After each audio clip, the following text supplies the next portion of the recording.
So where did the old money choose to live in the Twin Cities? We have homes at $1 million or more pretty much everywhere you look in the Twin Cities. But you know what nobody talks about? The real old money that was the turn of the last century here has stayed hidden for more than really 150 years. Not a lot of flashy cars, no gated celebrity streets, just quiet wealth and neighborhoods most people unfortunately never see. Today, we're breaking down where old money chooses to live in the Twin Cities. We'll look at families who built their fortunes right here in Minnesota, the neighborhoods they shaped, and the lakes and the mansion communities where old money still lives today. So, what makes the Twin Cities old money different than other cities? Ever wonder why old family money in the Twin Cities feels so different from loud coastal wealth? Well, let me tell you about George Dayton. In 1918, he established the Dayton Foundation with a $1 million endowment. But here's what changed everything. After his death, his successors set aside 5% of the company's taxable income for charity in 1946. At that time, when most companies gave less than 0.5%. Think about that enormous difference. That one decision helped shape how wealth works in the Twin Cities even today. Old money here isn't about how much you have. It's about how wealth is passed through multiple generations with careful planning. Unlike new money that puts everything on display, old money here values tradition, family history, and simple elegance. The kind of wealth that doesn't need to announce itself, it's just there. The Twin Cities old money came from flour mills, lumber businesses, and the railroad boom of the late 1800s and early 1900s. These families built infrastructure. They literally built the Twin Cities we know today. T.B. Walker opened the Walker Art Center in 1879, the first public art gallery west of the Mississippi. These neighborhoods focus on keeping historic homes instead of tearing them down. They feel charmed and are family-centered. You won't find TMZ here, just million-dollar homes behind tall trees. But you know what's even more interesting? Later, we'll get into a community where a railroad giant built his own private city. You can only enter if someone actually invites you. But before we continue, if you're interested in these historic wealth neighborhoods and want someone who understands the nuances of buying on Summit Avenue, Lake Minnetonka, or these other legacy communities, we work with clients to help them navigate this exclusive market every single day. Our contact information is in the description below. So right now, let's get back to it. The heart of old money Minneapolis. The Mary Tyler Moore House sits on a corner in the Kenwood neighborhood right in Minneapolis. But that quaint neighborhood has a median home price of, believe it or not, $1,320,000. Welcome to where Minneapolis old money began. So Kenwood, where it all started. Picture this, 1887, and developers are planning Kenwood outside of the Minneapolis city limits, which it seems like it's within, which it is right now, but it's crazy. Today, you'll see restored Mediterranean, colonial, Victorian, and Tudor homes, most built before 1940. The median home price is $1.1 million, and vintage homes in the area can push up to $5 million. So the neighborhood still has its 1910 brick water tower and the PV fountain originally built to water horses, believe it or not. Stay with me though, because the mansions we'll see later make these look incredibly modest. The Grand Mansion District known as Lowry Hill. Just when you think Kenwood is impressive, you walk over to Lowry Hill and you realize this is where real grand money lived. The Charles J. Martin House from 1903 shows you what I really mean. That's what early 1900s city estates look like. It's on the National Registry of Historic Places. The median sales price is around $950,000 and homes stay on the market for only 42 days. That's how desirable this neighborhood remains more than a century later. Now we get to what many consider the crown jewel of old money in Minneapolis, Lake of the Isles. 20 years of planning and careful development. The homes along leased Lake of the Isles Parkway keep their historic styles to this day. It's one of the most wealthy and architecturally important areas in Minneapolis, with many homes designed by renowned architects. So now let's talk about East Isles, Cedar Isles Dean, and the art's legacy. Just next to the Lake of the Isles, these neighborhoods maintain their early 20th century character with strong art history. Cedar Isles Dean, named after Cedar Lake, Lake of the Isles, and Dean Parkway is one of the city's wealthiest area. You're only about 15 minutes from downtown Minneapolis, but it feels completely residential and private. I need to tell you about Edina's Country Club Historic District because it shows how old money expanded beyond the city limits of Minneapolis and St. Paul. The Country Club Historic District started in 1922 and is one of Minnesota's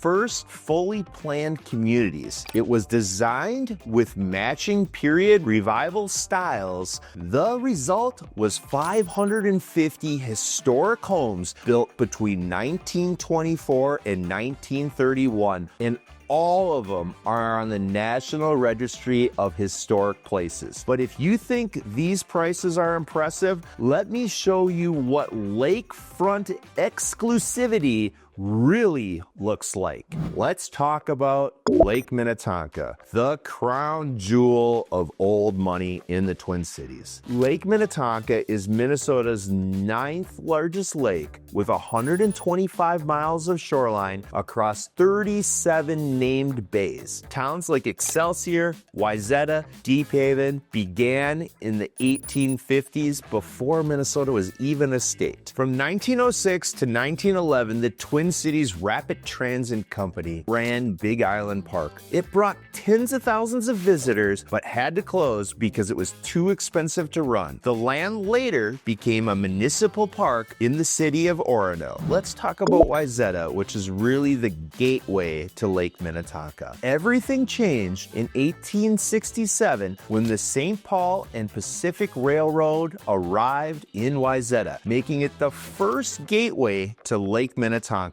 The resort period brought hotels and boarding houses. When the lake's national fame faded, wealthy Minneapolis and St. Paul families made Wayzata their year-round home. Today, it has extraordinary wealth due to the proximity to Fortune 500 companies. The median price is $1.8 million as of October 2025. The luxury median list price for homes in Wayzata is $2.35 million.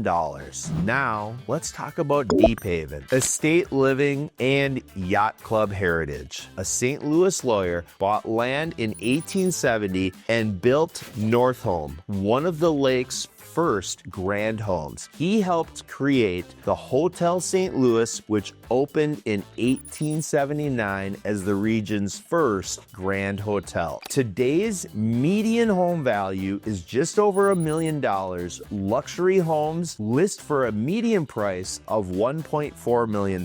So Orono represents wealth preservation through conservation. Lakeview, a new development, offers lots over 2 acres with protected prayer land. The average lot is 2.5 acres, costing $225,000 to $450,000 just for the land. The community has a protected 62 acres of prairie old trees and hills. So let's talk about how zoning protects the legacy of the lake. The Lake Minnetonka Corridor District enforces strict rules. Zoning sets minimum lot sizes and requires homes to sit at least 35 feet back from the water. Conservation easements keep development from getting too dense. These aren't just environmental policies, they're wealth preservation strategies. By limiting what can be built, you protect the value of what's already there. And now we're heading to where Minnesota's railroad empire builder created the model for a private, gated, luxury neighborhood. So here's where the old money lives in St. Paul. The James J. Hill mansion cost $930,000 to build in 1891. That's about $16 million in today's money, and it was just his in-town house. Summit Avenue has the longest preserved stretch of Victorian-era homes in the United States. This 4.5-mile avenue has 373 of the original 440 homes still standing. That level of preservation doesn't exist anywhere else in American architecture. The American Planning Association named it one of the 10 greatest streets in America. The median home sales price is $950,000, which is remarkably accessible for this level of history and architecture. The James J. Hill House. Let's talk about the crown jewel of Summit Avenue. Built in 1891 for James Jerome Hill, the empire builder, the property sits on 3 lots with the best views of downtown St. Paul. Today, it's a National Historic Landmark open for tours. That's old money thinking, making it accessible to everyone. Let's talk about where all the timber and railroad fortunes were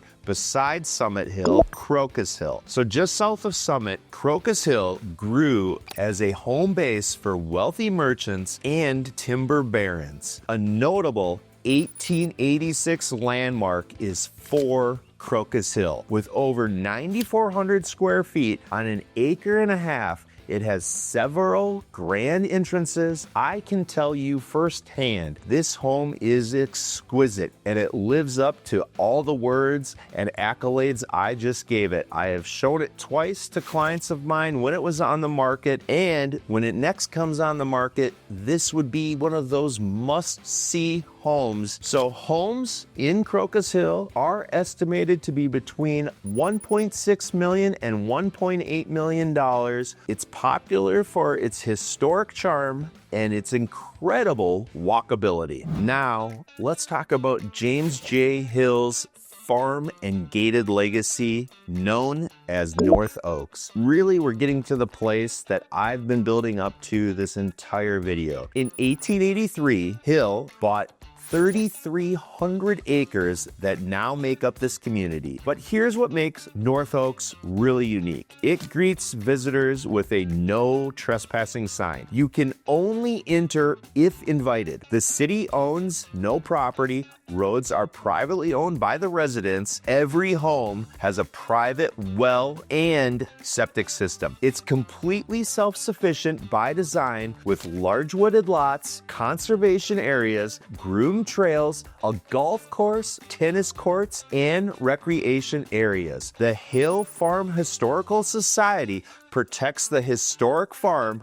on 5.6 acres with 3 original buildings still remaining. Hill built a transportation empire and a private town where his vision continues more than a century later. So what makes these neighborhoods so special? Well, many of them have great walkability, but what that really means to you is easy access by your feet to everything that you could need in your everyday life. And that's what makes these old Twin Cities neighborhoods of old money feel completely different. The Twin Cities Old Money focuses on walkable design with wide streets, tall trees, and trails. The Grand Round Scenic Byway is a 51-mile system that circles Minneapolis. Walk scores reach 96 in top areas along the byway, better than most major cities. Multiple layers protect these neighborhoods. On Lake Minnetonka, shoreline rules protect waterfront privacy. So families keep homes for decades or even centuries.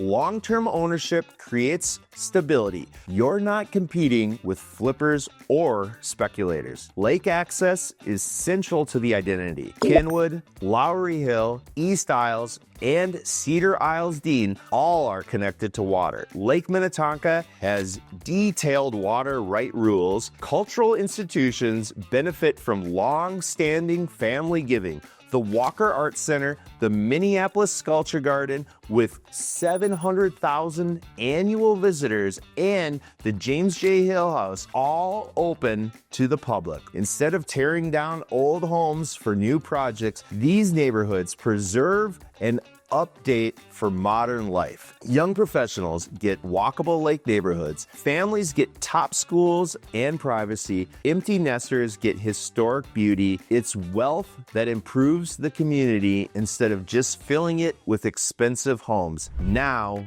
you know where Minnesota's old money really lives. And you know why these neighborhoods have stayed exclusive for more than 150 years. It's all about communities built on legacy giving, historic preservation, and that Midwestern way of thinking that values real substance over showing off. If you're serious about exploring these old money neighborhoods, send us an email at team@hhgus.com. We'll walk you through the entire Twin Cities' top luxury neighborhoods and help you understand what's available, including off-market options and smart strategies for buying right here. These communities move differently from regular markets, and timing really matters. And if you want to see what $2,250,000 gets you on a Minnesota lake right now, click our next video to see how modern luxury fits perfectly